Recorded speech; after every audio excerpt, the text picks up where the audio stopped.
কাৰ্যসূচী আমি জিলাৰ যোগদান সভাত উপস্থিত থকা আমাৰ অসম প্ৰদেশ কংগ্ৰেছ কমিটি আমাৰ ছ'চিয়েল মিডিয়াৰ ভাইচ চেয়াৰমেন বিভিন্ন ভাতৃ ভগ্নী সংগঠনৰ নেতা বিতৰবীয়াসকল ব্লক কমিটিৰ সভাপতিসকল সভাপতিক আসন গ্ৰহণ কৰিছোঁ চিনাকি পৰ্ব সম্পন্ন কাৰ্যসূচী আদৰণি জনাইছোঁ এয়া ৰূপজ্যোতি বুঢ়াগোহাঁই ৰাইজৰ দলৰ কেন্দ্ৰলৈ মটক যুৱ ছাত্ৰ পৰিষদৰ ৰহমৰীয়া উপসভাপতি আৰু ইয়াতে আছে ৰিকুলাস দত্তদেৱ কামবোৰ একাধিক্ৰমে পঢ়ি গৈছোঁ যিহেতু দীঘলীয়া লিষ্ট আৰু দেৱলাস দত্ত অন্তৰ্গত পাৰ্থ প্ৰতিম গগৈ তেখেত মটক যুৱ ছাত্ৰ পৰিষদৰ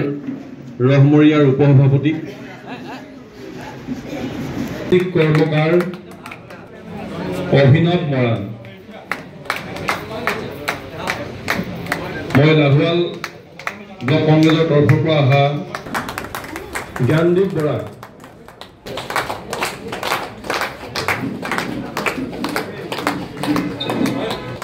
উমানন্দ বৰুৱা অমৰেন্দ্ৰ দত্ত হয় দত্ত উমানন্দ বৰুৱা মাতু বেগম এতিয়া আমি ৰিংকি বসুমতাৰী উমানন্দ বৰুৱা অমৰেন্দ্ৰ দত্ত হয় বয়োজ্যেষ্ঠ ব্যক্তি আপোনাক আমি প্ৰণাম জনাইছোঁ দেই অমৰেন্দ্ৰ দত্ত আৰু যিসকল আমাৰ ডিব্ৰুগড় মটক যুৱ ছাত্ৰ পৰিষদৰ ৰহমৰীয়াৰ উপসভাপতি এইখিনিতে মই বিতুপন বৰুৱা তেখেতক আমি কংগ্ৰেছৰ পৰিয়ালৰ তৰফৰ পৰা আদৰণি জনাইছোঁ আৰু ইয়াতে আছে আমাৰ মাজত আজি উপস্থিত আছে যোগদান কৰিব আৰু ৰিকুলাস দত্তদেৱ মই নামবোৰ একাধিক্ৰমে পঢ়ি গৈছোঁ যিহেতু দীঘলীয়া লিষ্ট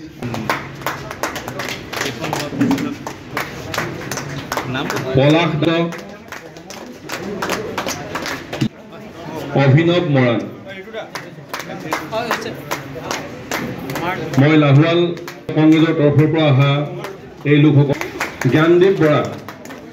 জ্ঞানদীপ মৰাণ চাওক আজি আমাৰ গোটেই অসমত অসম প্ৰদেশ কংগ্ৰেছ কমিটিৰ সন্মানীয় সভাপতি গৌৰৱ গগৈ ডাঙৰীয়াৰ নেতৃত্বত প্ৰত্যেকখন জিলাত আমাৰ বৃহৎ যোগদান কাৰ্যসূচী হৈছে সেই অনুপাতে আজি ডিব্ৰুগড় জিলাটো হ'ল গতিকে মই ইয়াৰ তত্ত্বাৱধায়ক হিচাপে আজি আমাৰ নতুনকৈ যোগদান কৰা আমাক নতুন সদস্যসকলক কংগ্ৰেছৰ সদস্যক আদৰণি জনাইছোঁ আৰু এই আদৰণিয়ে ডিব্ৰুগড় জিলাত এক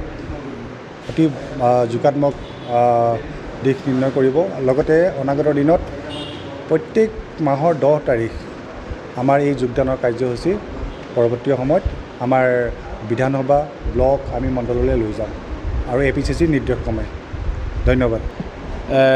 এতিয়া আপোনালোকে ইতিমধ্যে আজি দেখিছে যে আজি অসমৰ প্ৰত্যেকখন জিলাতেই মাননীয় সভাপতি গৌৰৱ গগৈ ডাঙৰীয়াৰ নেতৃত্বত যোগদান কাৰ্যসূচী অনুষ্ঠিত হৈছে আৰু আমাৰ মাননীয় সভাপতি গৌৰৱ গগৈ ডাঙৰীয়া নিজেই আজি তিনিচুকীয়া যোগদান কাৰ্যসূচীত তেওঁ উপস্থিত আছে আৰু আমিও আজি সেই জিলা পৰ্যায়ত আজি উদ্বোধনী হিচাপে যোগদান কাৰ্যসূচী অনুষ্ঠিত কৰিলোঁ নিশ্চিতভাৱে বহু দূৰ দূৰণিৰ পৰা আজি আমাৰ জিলাৰ কাৰ্যালয়ত উপস্থিত হৈ আমাৰ দলত যোগদান কৰি বহু ব্যক্তি যোগদান কৰিছে আৰু আগন্তুক দিনতো আমি প্ৰত্যেক মাহৰ 10 তাৰিখে এতিয়া ব্লকে আমি যোগদান কাৰ্যসূচী অনুষ্ঠিত কৰিম বহু ব্যক্তিয়ে ইচ্ছা কৰিছে কংগ্ৰেছ দলত যোগদান কৰিবলৈ আৰু সকলোৱে এতিয়া ডিব্ৰুগড়ত আহি যোগদান কৰাৰ ক্ষেত্ৰত অসুবিধাও হৈছে আৰু তেওঁলোকে ইচ্ছা কৰিছে আমি স্থানীয় দলীয় কৰ্মীসকলৰ উপস্থিতিত সকলোৱে একেলগ হৈ যোগদান কৰিলে আমি কংগ্ৰেছ পৰিয়ালৰ লগত একত্ৰিত হোৱাৰ ক্ষেত্ৰত আমাৰ সুবিধা হ'ব গতিকেলৈ আমি আপোনালোককো আহ্বান জনাইছোঁ আমাৰ বহু নিউজ কেতিয়াবা সংবাদ মাধ্যমত প্ৰচাৰ নহয় আৰু আজি আপোনালোকে নিজ চকুৰে ইয়াত উপস্থিত থাকি দেখিছে বহু গণ্যমান্য ব্যক্তি যেনেকৈ বিজেপি দলৰ পৰা আহিছে আমাৰ ৰাজ্য দলৰ পৰাও আহিছে আৰু সাধাৰণ আমাৰ আম আদমি পাৰ্টিৰ পৰা আহিছে গতিকেলৈ সকলো ব্যক্তিৰ সহযোগত আমি কংগ্ৰেছ দলটোক আৰু শক্তিশালী কৰি গৌৰৱ গগৈ হাত শক্তিশালী কৰি ৰাহুল গান্ধী হাত শক্তিশালী কৰি আগন্তুক 26 চনৰ নিৰ্বাচনত আমি বিজেপিক পৰাজয় কৰিবলৈ সক্ষম হ'ম বুলি আমি বিশ্বাস কৰিছোঁ। দলক শক্তিশালী কৰাৰ এটা আপোনাৰ বুথ কমিটি হয় হয় হয় আৰু দেখা গৈছে কংগ্ৰেছৰ প্ৰাৰ্থিত্বৰ কাৰণে বহুতে মানে প্ৰাৰ্থিত্ব আগবঢ়ায়, কিন্তু তেওঁলোকে বুথ কমিটিবিলাকক কিমান মানে গুৰুত্ব নিদিয়ে বা বুথ কমিটিয়ে নকৰে। নহয়, এনেকুৱাত এটা দুটা কথা আছে। আমাৰ যিসকলে দলৰ নীতি আদৰ্শক বিশ্বাস কৰে বা যিসকলে আজি দলৰ বিভিন্ন পৰ্যায়ৰ কাম কৰি গৈ যিসকলে টিকেট বিচাৰিছে তেওঁলোকে বুজি পায় আৰু তেওঁলোকে বুথ কমিটিৰ প্ৰত্যেকগৰাকী ব্যক্তিৰ লগত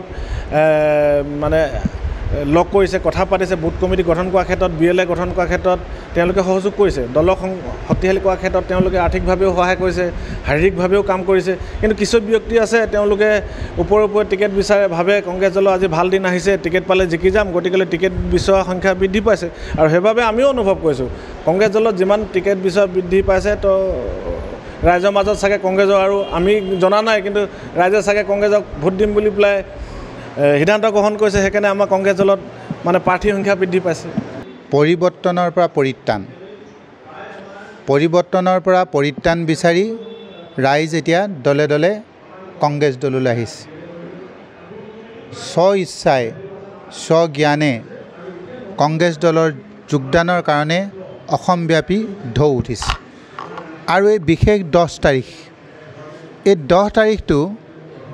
অহাৰ লগে লগে অসমৰ মাননীয় মুখ্যমন্ত্ৰীজনাৰ বুকুত ধান বধানি বান্ধে। তেওঁ 10 তাৰিখে এটা কথা ঘোষণা কৰি আমাৰ কংগ্ৰেছ দলৰ সভাপতিজনৰ বিৰুদ্ধে বহুত ধৰণৰ অভিযোগ দাখিল কৰিম বুলি কথা দিয়াৰ পাছত যেতিয়া এইটো বুমেৰাং হ'ল, আমাৰ সন্মানীয় সভাপতিজনাই সেই 10 তাৰিখটো টাৰ্গেট লৈ অসমৰ যিমান সংখ্যক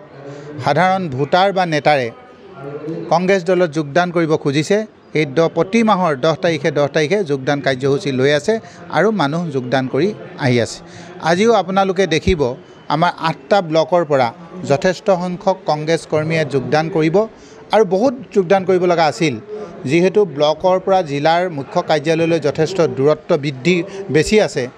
আজি নাহৰকটীয়াৰ পৰা যথেষ্ট দূৰ, টিংখঙৰ পৰা যথেষ্ট দূৰ। গতিকে এই 10 তাৰিখটোৰ পিছত অহা নৱেম্বৰ 10 তাৰিখে আমি সমষ্টি সেই যোগদান কাৰ্যসূচী হাতত ল'ম। ইয়াৰ পৰা এটাই বুজা যায় যে অহা 26ৰ সাধাৰণ নিৰ্বাচনত ৰাইজে